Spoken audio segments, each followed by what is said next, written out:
Hey, what's going on, everybody? Welcome back to the channel. So recently I haven't been as active as I would have liked to be, but that's only because I just needed to take a break.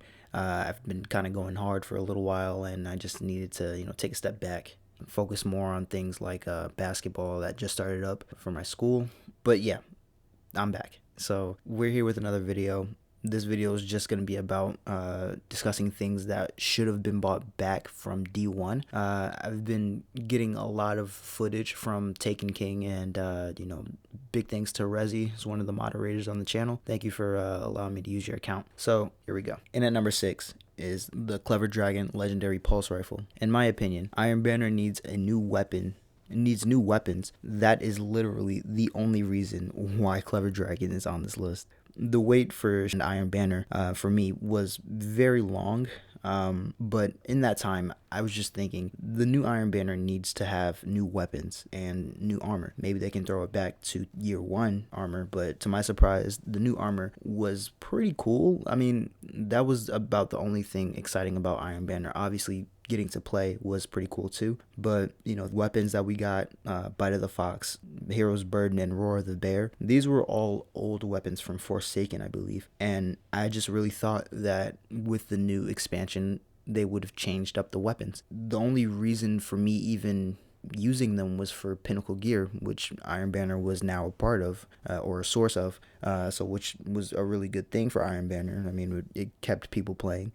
So Bungie did a great job on that, but I honestly think that if they would have taken some inspiration from the old weapons of D1 and brought them back, I believe a lot of the community would have liked that and would have weapons from that era in their current loadouts now. At least I would have. So, and at number 5 is everyone's favorite hand cannon, Hawkmoon. Now, here's a bit of a confession to make. I had never actually got Hawkmoon to drop on my original account on Xbox. I've been playing, I've played a lot of strikes, raids. That's a lie. I've never done any raid in Destiny 1. I'm so sorry. But but Rezi, he has the Hawkmoon, and he let me borrow his account. Thank you again. I honestly fell in love with the weapon because of the fact that, it just felt good to use. I loved using it. In my first Crucible match, I, honestly just fell in love with it. The perk, Luck in the Chamber, which at a random chance could hit your target with a very high-powered bullet,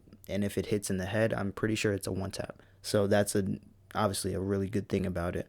Aesthetically, it's very pleasing and easy on the eyes, if I do say so myself. I think it actually is my second favorite gun in Destiny as a whole. So that's another thing going for it. And at number 4, we have the Imago Loop, which is a legendary hand cannon that can drop from the Undying Mind Strike. I believe, honestly, the gun kind of sort of feels like Hawkmoon, especially when I shoot it. It hits pretty hard. When shot in the head, it does around 77 damage. I know what you may be thinking. Destiny 2 already has too many hand cannons, whether that be exotic or legendary.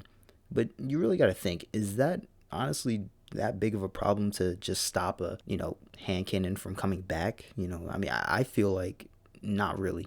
It would have to take us an absurd amount of just hatred of hand cannons in Destiny 2 just to, try to stop it from coming back. It doesn't really seem like a problem to me right now. The number 3 spot is held by Super Good Advice. Currently, there are only a handful of machine guns in the game.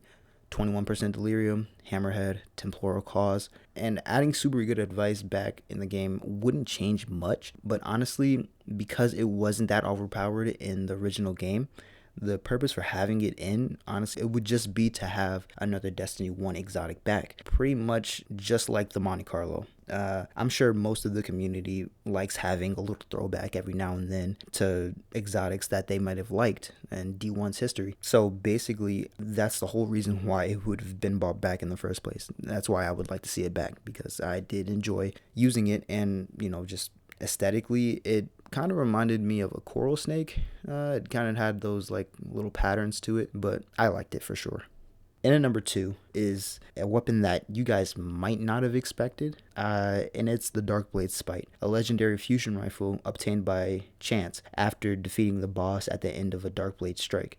At least I think that's what the name is. I would love to see more weapons from Destiny's Strike / Nightfall specific loot come back to Destiny 2. along with the nightfalls and the strikes, simply because of the fact that, content is the name of the game. And when you don't have, as much content as you can have in a game, then your audience starts to get bored and starts to play things like Minecraft and the original Destiny. But, that's where the ideas come from, I guess. Reintroduction of Destiny 1 strikes and strike specific loot. You could have a way to kind of refresh the content. One week you could have certain perks available, and then the other week you could have a small chance at a god roll dropping, much like how it is in the Reckoning and in other activity events like the Reckoning, I guess, in Destiny 2, where you have a rotating weapon wheel, I guess, every week. Escalation Protocol comes to mind whenever I think about that. So that's another way you could kind of mimic the content refresh and, put more weapons in the game. And at number 1, and I think you guys probably could have guessed this, but the number 1 spot goes to Gjallarhorn. Yeah. Not the Iron Gjallarhorn, but the original Gjallarhorn. The one that you grinded so many hours for day in, day out, and just couldn't seem to get until you actually got it. I actually didn't get this weapon either, the original Gjallarhorn at least. I got the Iron Gjallarhorn from the Rise of Iron campaign. I'm sorry, don't hate me, but I just wasn't that much of a grinder back then. I just kind of played a lot. But honestly, I feel like if this weapon were to return, it would just be a really great thing for, Destiny veterans and, just the Destiny community as a whole. It could get toxic, but, I guess the only really way it could get toxic is if, the ammo capacity was extremely large for a Crucible match. If it were to come back, then it shouldn't, and I repeat, it should not. Do not bring it back as a quest. Bring it back, but have it drop as a random drop, a low chance drop as it was in Destiny 1, just from doing random things, completing random activities across the solar system. I feel like that's the best way to bring it back as a quest, and you made it as hard as you could. I mean, everybody would still have a chance to get it. And even though with RNG being how it is, I feel like if you were to bring it back as a random drop, then not everybody would have access to it, and that could also limit its quote unquote toxicity, or I don't know, insert any insult about Gjallarhorn you've ever heard.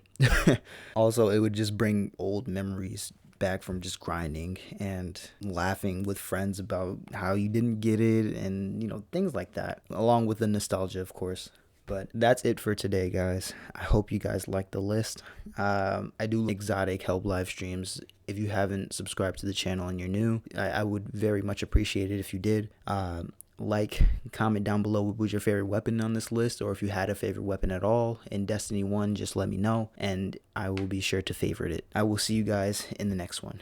Love you guys. Peace.